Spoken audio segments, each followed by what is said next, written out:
Well, in the last video I told you about I've reached a decision to not going forward with the Arlo 96, my previous boat, and that is, yeah, I bought a sailboat to go sailing. I like to do boat work, but I can no matter if you have a project boat or you have a boat that you are using, boat work, there's no way getting around that. So I went looking for a boat, started to look for a boat around Christmas. That was when I recorded the last video. I tried to do that recording a few times because it was kind of hard to do and get it right, and try to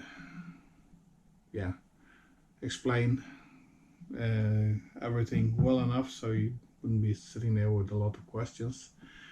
And the basic truth was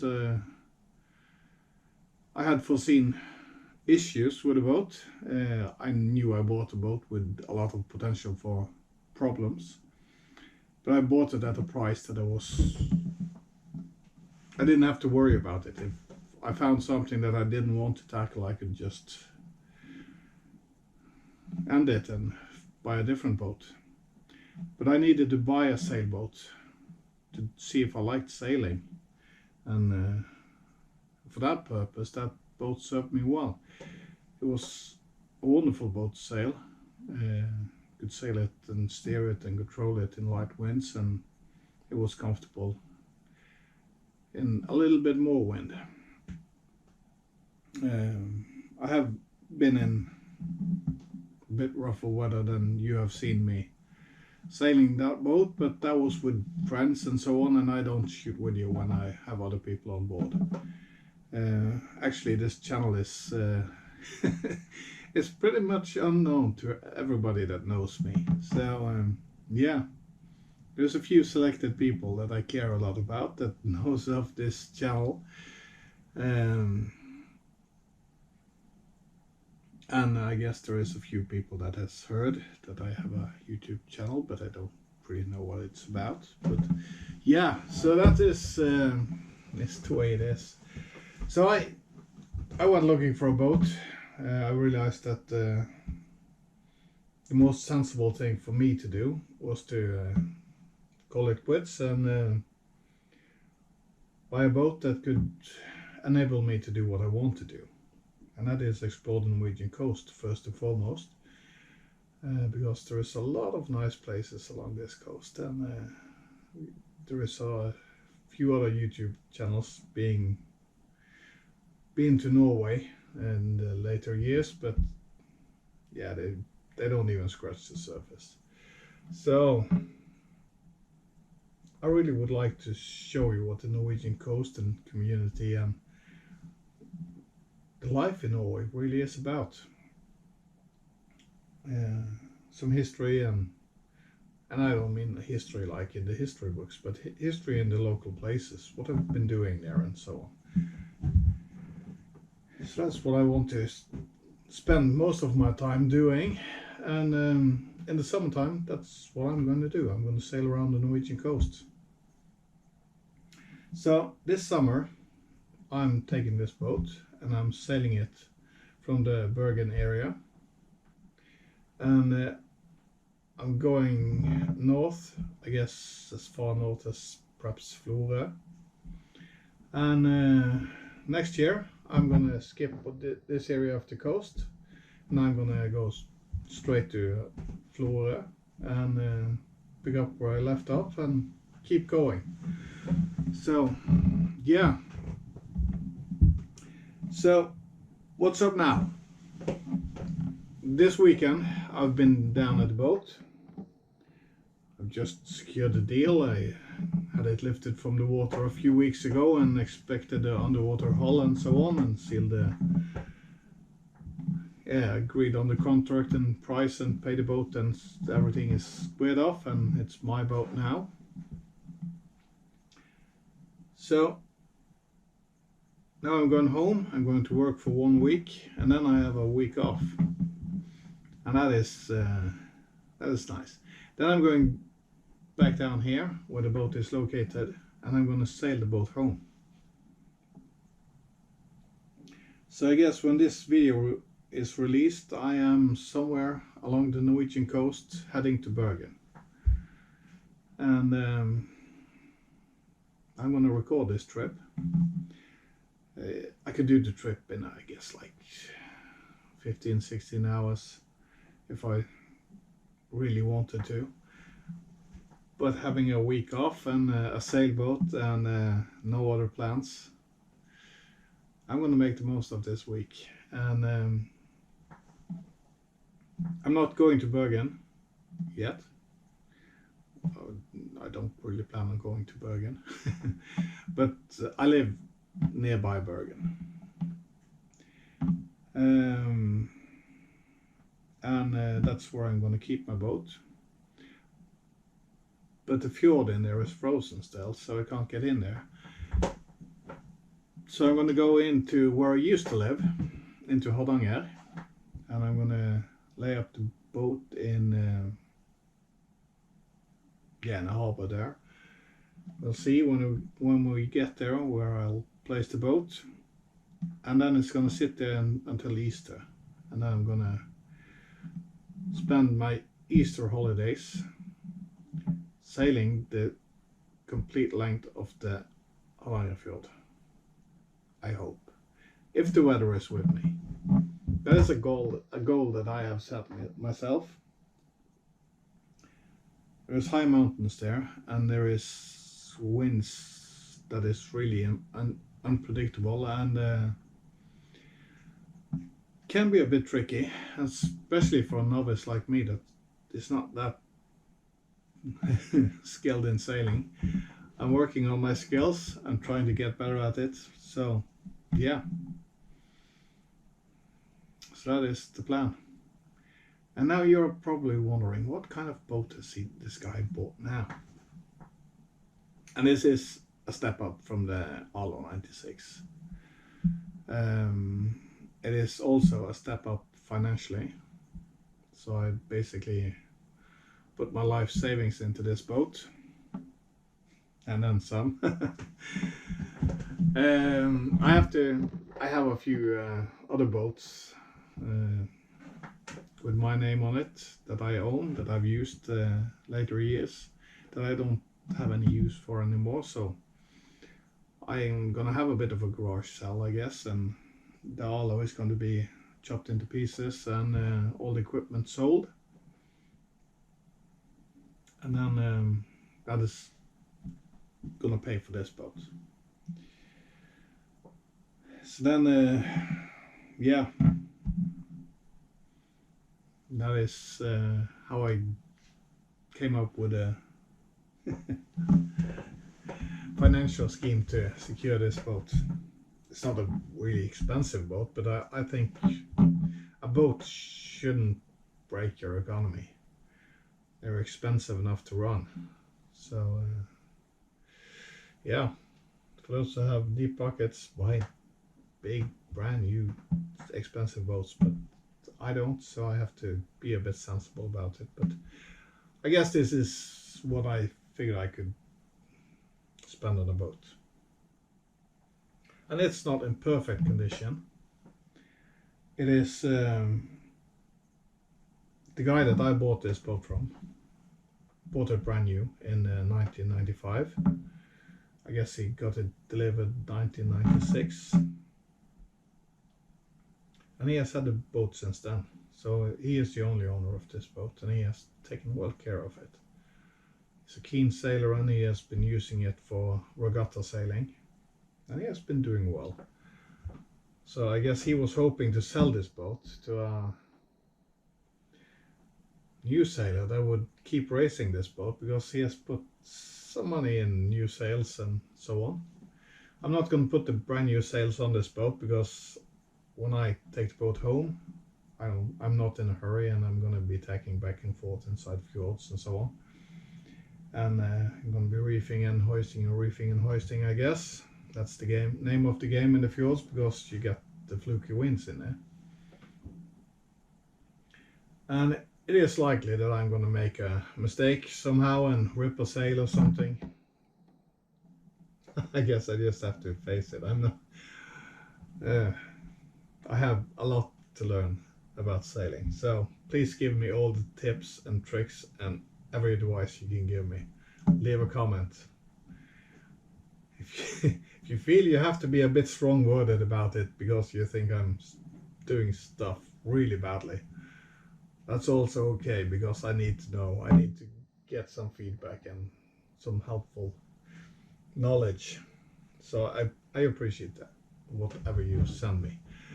And I will try and reply to everyone. So, yeah, what boat has been the boat that I was actually ending up with?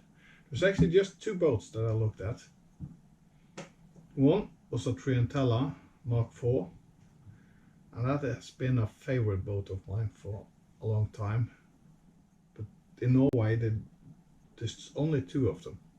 And one is not even in Norway, it's just registered in Norway, so it's got the VAT paid.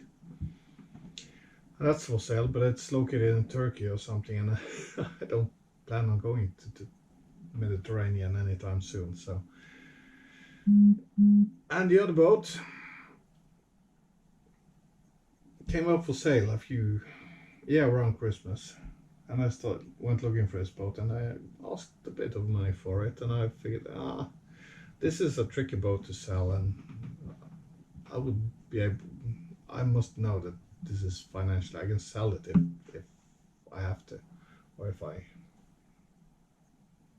it's necessary for me to sell the boat. You don't know what's going to happen in the future, and then it's stupid if you have a boat that you cannot recover your losses.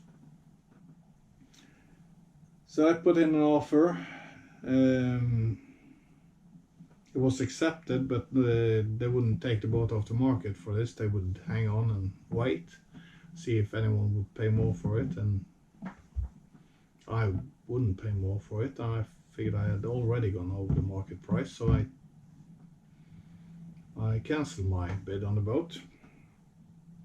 And then the next day, somebody else came along and paid the asking price for it, so I lost that boat, and that was a bit shameful because that was a really nice boat.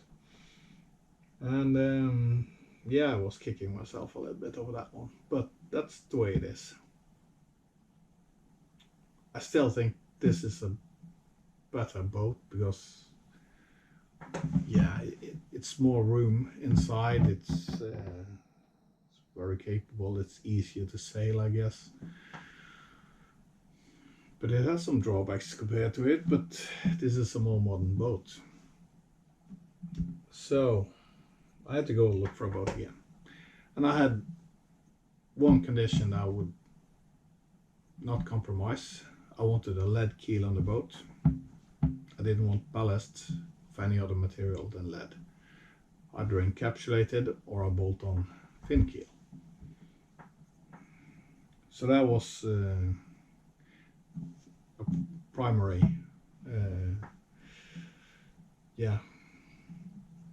thing that I was looking for in the boat.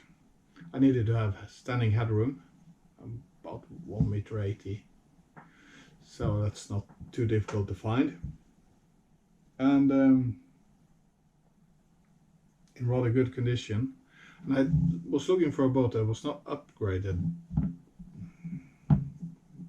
Everything would be replaced, and they put a lot of new equipment on it, and you find holes from the old stuff, and yeah, it looks like a mess. I wanted a boat that has been untouched.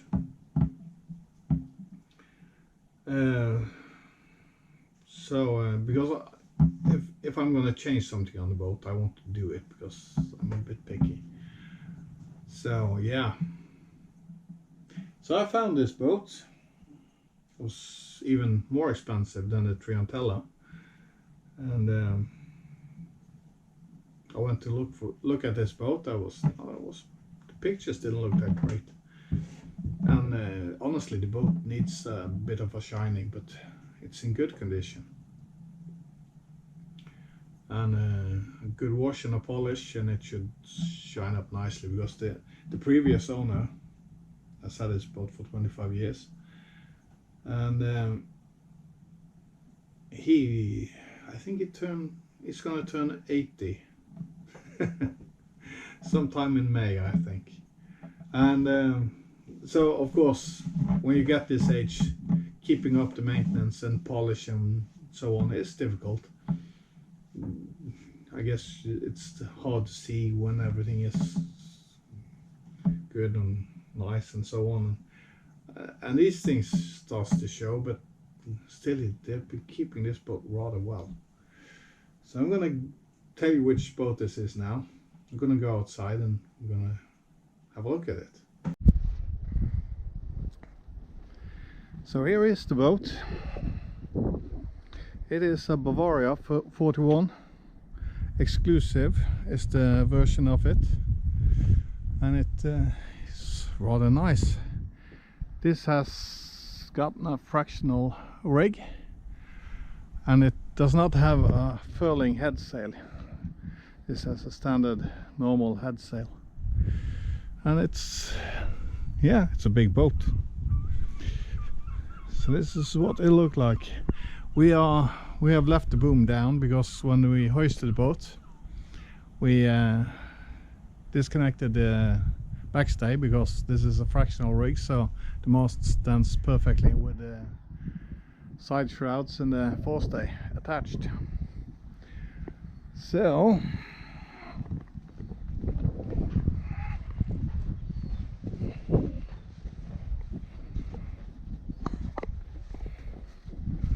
I guess this is it.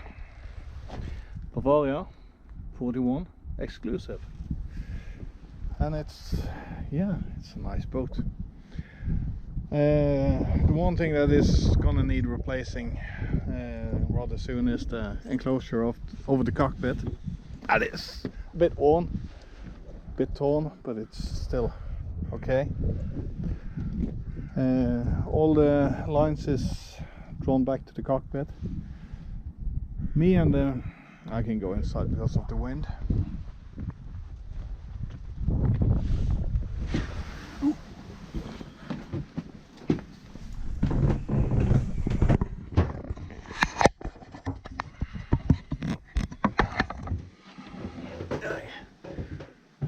So, me and the previous owner was going to put up the sails today, or yesterday rather, because I'm going home today. Because they have been taken off the boat, of course, in the winter time, because it's a lot of wind around here in the winter time and so on, and also the rain and the snow and the frost and so on. You want to keep your sails dry and nice in the winter time.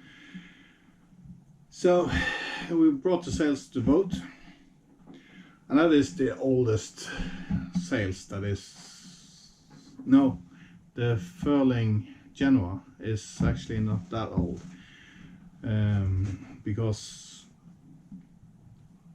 the old one needs to have a new UV covering strip sewn onto it, because that is ripped. So I need to take that sail to a sailmaker and just fix it. But also I have a jib, and I have a gennaker and 2 spinnakers. It's a lot of sails, and of course there is a Kevlar mainsail, of course, to this boat as well, but I'm not putting that one on now. I don't want to mess up that sail.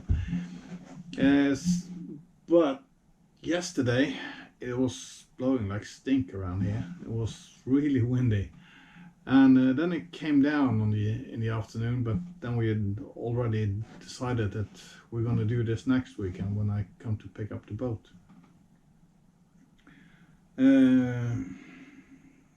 So we didn't put the sails back up, so I just left the boom lying down like it's lying now, because it doesn't matter if it lies there, it stands, it's stationary, it doesn't move about, so it's been fine. It's been sitting like this for a few weeks now. So that's gonna be done next weekend before I go home with the boat. And yeah, what else? Yeah, we're gonna put the sails up and put the backstay back on, because the treble lift, we didn't want to risk that the backstay touched the treble lift when we hoisted the boat, because we put it backwards into the slings, and then yeah, it was either the backstay or the forestay, and the backstay on this is really no problem to take down. The forestay is a big issue. So that's what we did. The engine, Volvo Penta 20 MD 2040, 40 horsepower diesel engine, 3 cylinders, sail drive. It's all good. The boat, it has had a grounding in its past, of course. This boat ran grounds in Sweden in the year 2000, and it was lifted from the water in Sweden and inspected, and they found that it was okay to keep on sailing. Continuing the holiday was no real damage that was a problem. So the owner sailed the boat back to Norway and had it repaired locally. And I've looked at the repairs, it looks rather good. Can't find anything wrong anywhere. They've strengthened up the bottom of the boat rather well, but of course I don't think there's been any breaches in the hull, and I guess the framing system in the boat has been perhaps delaminated a bit, but that's tabbed back into position, and yeah, that has been done. I can see there is new tabbing and there's the reinforcements put on, and also I don't know how they managed to pull that off, but they managed to get an okay of replacing the complete lead keel on the boat, and that was an expensive bit of hardware to replace, but I don't know if it was because he had an insurance that covered it because of regattas and so on. I don't know, but he managed to get a brand new keel put on the boat, so there's the keel is perfect, there's no scratches, no nothing. It's yeah, it's all good. The guy that fixed the boat claimed that there was some deformation of the keel, that it was not straight anymore or something, and the owner of the boat, he said, oh, I couldn't see it. I just couldn't, but he had talked to the insurance company and I got a new keel on the boat, so I was just happy. So yeah, I don't know how they pulled it off.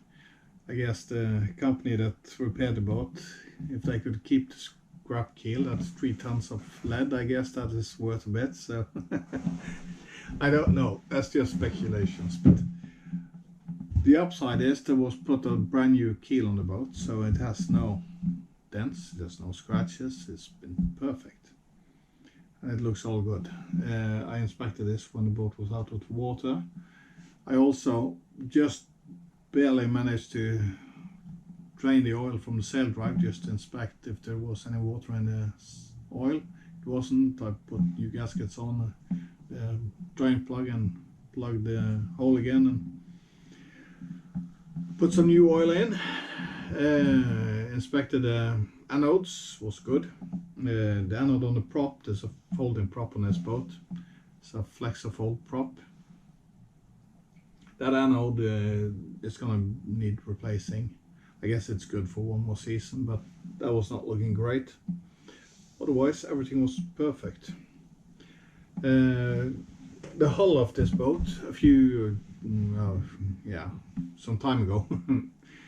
I guess, yeah, he didn't remember which year he had done this, but it was a few years ago.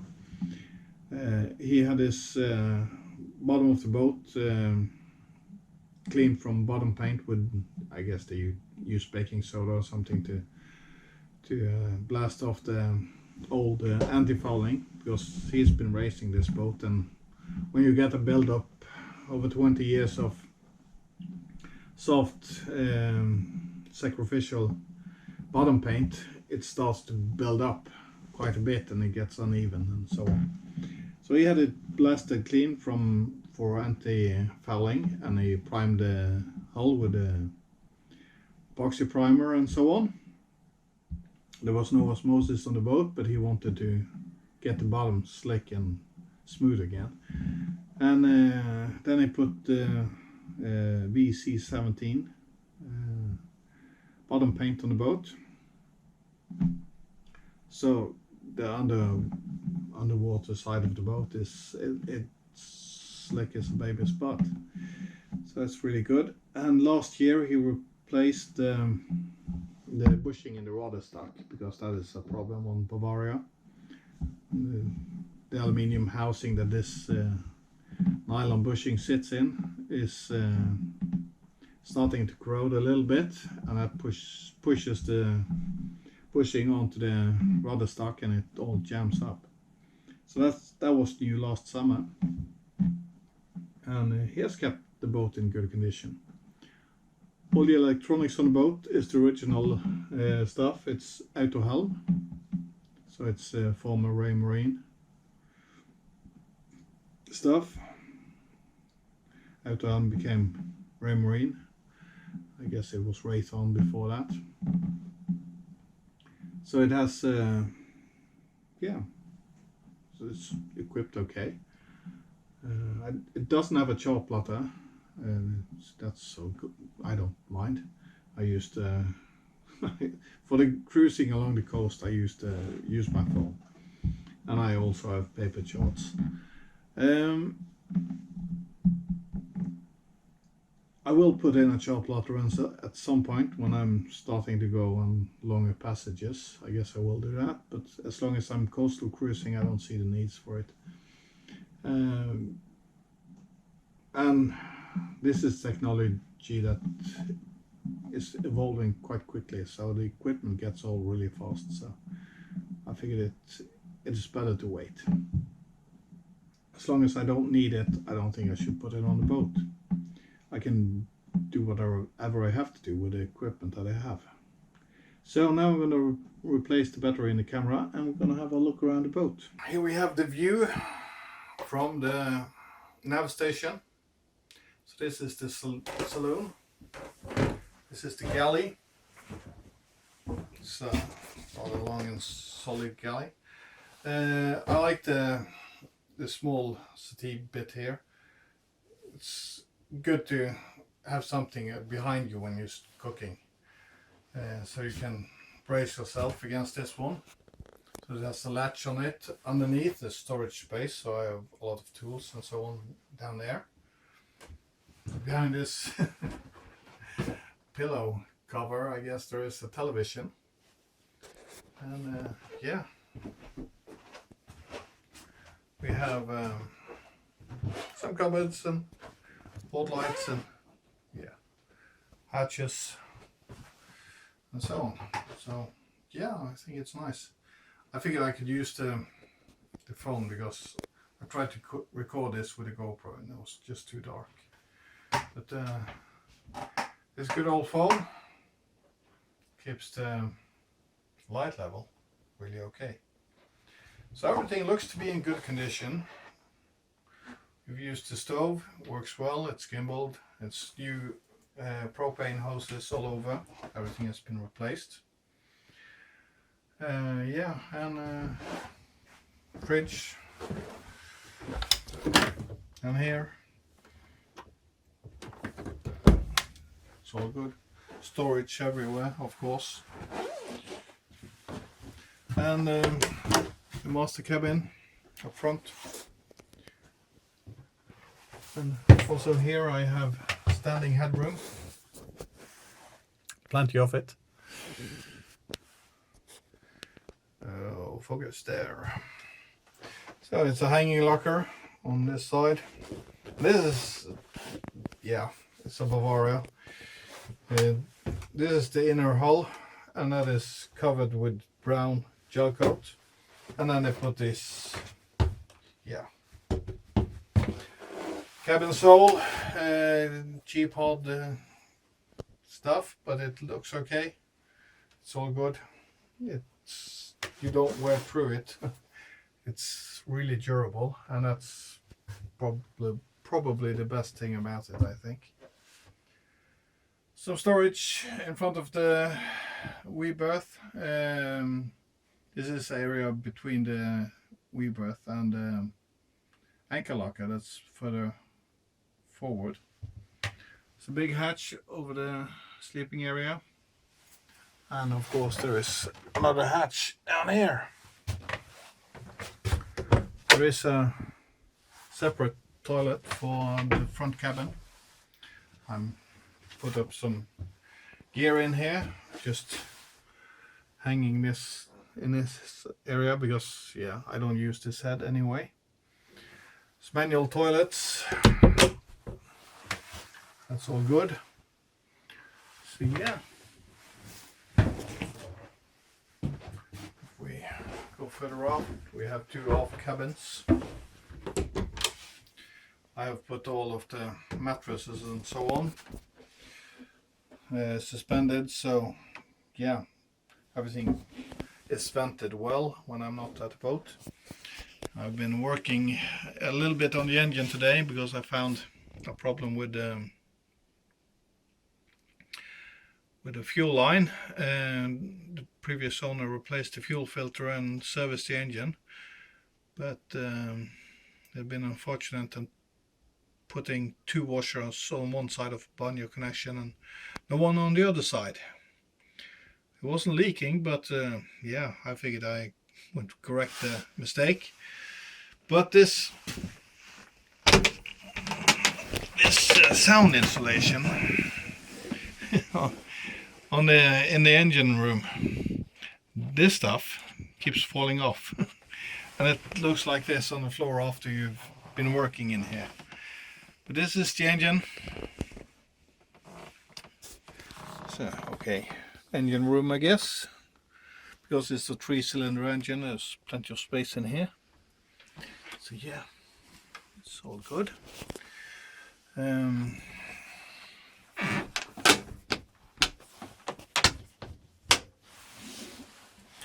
Some storage, hanging locker, and there's a comfortable big bed in both of the aft cabins because you see I've suspended the mattress to keep air moving through here, so it's quite roomy when everything is down, as it should be. So turn off the lights like so. On the other side of the companionway there's another aft cabin, and that is identical to the one on the starboard side. It's just a mirror image of it. Also engine access on this side, and of course you can lift off the complete staircase or companionway staircase, and then you have also front access, and lifting out the boards underneath the bunks, you get more access. Nav station, big chart table, VHF radio, switching panel, some books, hand rails to grab onto. This is a curtain slide, and you can secure the curtains around the floodlights if you like. I don't like, so I don't do. Yeah, big hatch front here. And all of the hatches has these shades. So that's all good. Yeah. Another head with a shower and so on. So yeah, it's all good. Electric pump for the shower here that drains the water when you're showering. It's all good. So the boat needs a good wash. Now I've been turning everything inside and out and taking all the stuff that I can find out and checking it and looking at it and yeah, getting a feel for what is actually in the boat and not.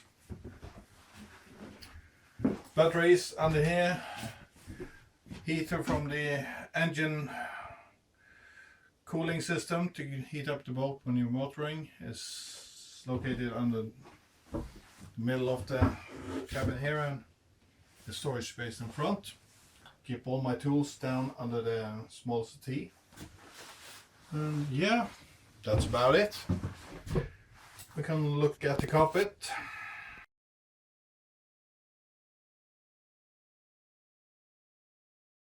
There's one more thing. The previous owner has been racing this boat in the North Sea in regattas. And if you're going to race there, you have to have a manual extra bilge pump. You can stay inside the boat if something goes wrong. Keep all the hatches battened and so on. And keep the boat afloat in addition to the other bilge pumps. So he has had an extra bilge pump installed here. So I'm gonna tidy up the hoses a little bit because that was not really pretty, but yeah, so otherwise that's good. Here is the sails that I'm gonna put up on the boat. Some water for the trip home. Teak in the cabin sole, teak at the benches, and so on. Helps position back here, and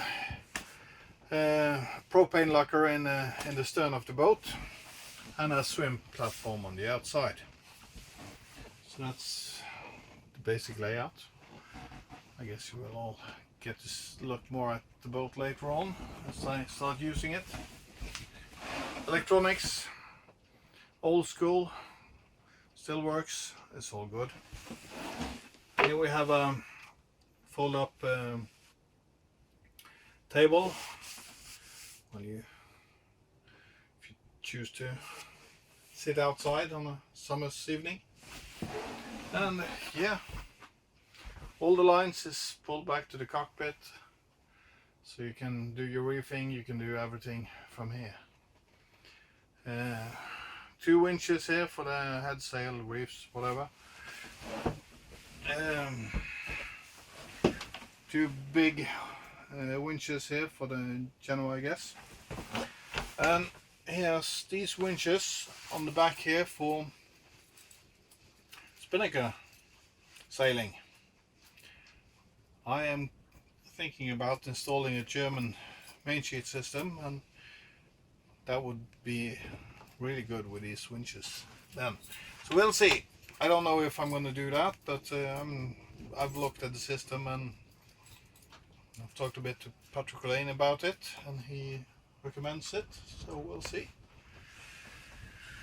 Yeah, and that's it, I guess. Another problem, this clutch has broken off a piece, so I need to replace this one. So I'm gonna go online and try to find one of these, same make and model. So spin lock with this, and I just have to try to find one, because I don't want to put anything else in, because then I need to drill more holes. So if I can find one of the right kind, it's gonna fit. yeah, the Traveller in front of the Dodger here, that was replaced 2 years ago, so that's new. And yeah, otherwise it's not that much to say. It's a sailboat. Big cockpit lockers on these boats. So there's tons of space in here. They're not that deep, so you don't have to really stand upside down to get to stuff, but really big. So here's a lot of stuff that came with the boat. So, identical one on this side. So yeah, that's all good. So here's the good old mainsail. That is the sail that came with the boat when it was brand new. Here's the Genoa. It is, I guess, 2014 or something. It was brand new. So yeah, it's all good. So now I have to get moving to get back home. There's quite a long car drive back home, so I guess I'm just gonna have to say thank you for watching. A lot more videos is coming up in the future. This boat is gonna need small adjustments and care and loving, and it's gonna get a whole lot of sailing done, I hope. So stay tuned. Next video is gonna be about sailing the boat home, I guess. See you then.